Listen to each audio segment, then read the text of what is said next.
भगवान का धन्यवाद करते हो कि भगवान ये तेरी कृपा है जो मुझे मिल रही है। तो लोग सड़कों किनारे बैठे हाथ फैलाए बैठे हैं, भूख से मर जाते हैं, कोई देता नहीं है। आपकी कृपा है जो मुझे ये मिला है। और उसमें से एक रोटी निकालिए, आधी गाय को दीजिए, आधी कुत्ते को, आधी कौवे को। प्राणियों में सद्भावना हो, ये मूल तत्व तो यहाँ आता है। अब एक कही गई, आप ज्यादा भी निकाल सकते हैं कि एक गाय को दे दिए, कुत्ते को दे दिए, एक जो है कौवे को दे दिए, कोई उसमें दिक्कत नहीं है। एक मिनिमम रखी गई है। और आसपास कोई तालाब है, वहाँ हफ्ते में एक बार 2 बार आटे की गोलियां जाके डालिए।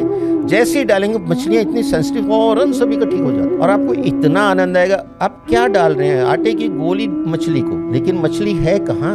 जल के अंदर। आपके शरीर में कितना है जल तत्व? आपके शरीर में 70% और ब्रह्मांड में भी 70% जल ही जीवन है। आप उनके साथ कनेक्ट हो गए और ये भचक्र की अंतिम राशि मीन है।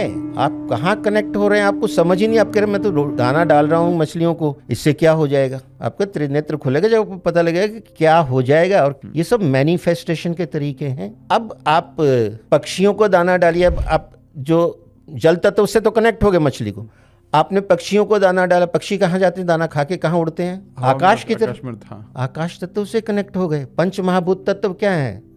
जल, वायु, अग्नि, धरती और आकाश। जल से कनेक्टेड, वायु से कनेक्टेड, और अग्नि जो सूर्य को जल दिया आपने, धरती पे तो आप खड़े ही हैं। अब जब आपने पक्षियों को दिया तो वायु तत्व भी उसमें आ गया। हवा में उड़ते हैं, जो बोलते हैं ना एयर लॉजिस्टिक। करेक्ट। अब बाकी क्या बचा? पाताल से आप अभी तक दूर हो। पाताल में भी जीवन है, राजा बलि का राज है वहाँ। और पाताल में कौन रहता है? सर्प, चूहे, कीड़े मकोड़े। उनसे कनेक्ट होना है।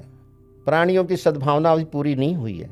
और वहाँ आप आटा, चीनी, काले तिल मिक्स करके, देखिए छेद होते हैं बड़े बड़े पेड़ों के नीचे जिसमें से चींटे चींटियाँ निकलते हैं और खा के फिर अंदर चले जाते हैं। वहाँ डाल दीजिए, वो खाएंगे। एक कटोरी में हजारों चींटे चींटियाँ खा जाएंगे और उनकी दुआएं मिलेगी। आप हजारों लोगों की पार्टी करें, उसमें कितना खर्चा और इसमें कितना खर्चा। आत्मा तो आत्मा है। जो ये उपाय मैंने छोटे छोटे बताए, ये आपकी दिनचर्या में होने चाहिए। आप कीजिए और मुझे बताइए कि रिटर्न ऑन इन्वेस्टमेंट आपको कितनी आ रही है। आपको 3 महीने में फीलिंग आ जाएगी। मैनिफेस्ट करते जाइए हर एक के साथ, आपको वो मिलेगा। आप अपने कर्म तो करो, दृढ़ निश्चय रखो। अगर नहीं भी मिल रहा है तो हिम्मत नहीं हारनी है, क्योंकि जीवन अनंत है। जब आत्मा अजर और अमर है, पुनर्जन्म होता है, तो जीवन अनंत नहीं है। क्या हमारी छोटी सोच है?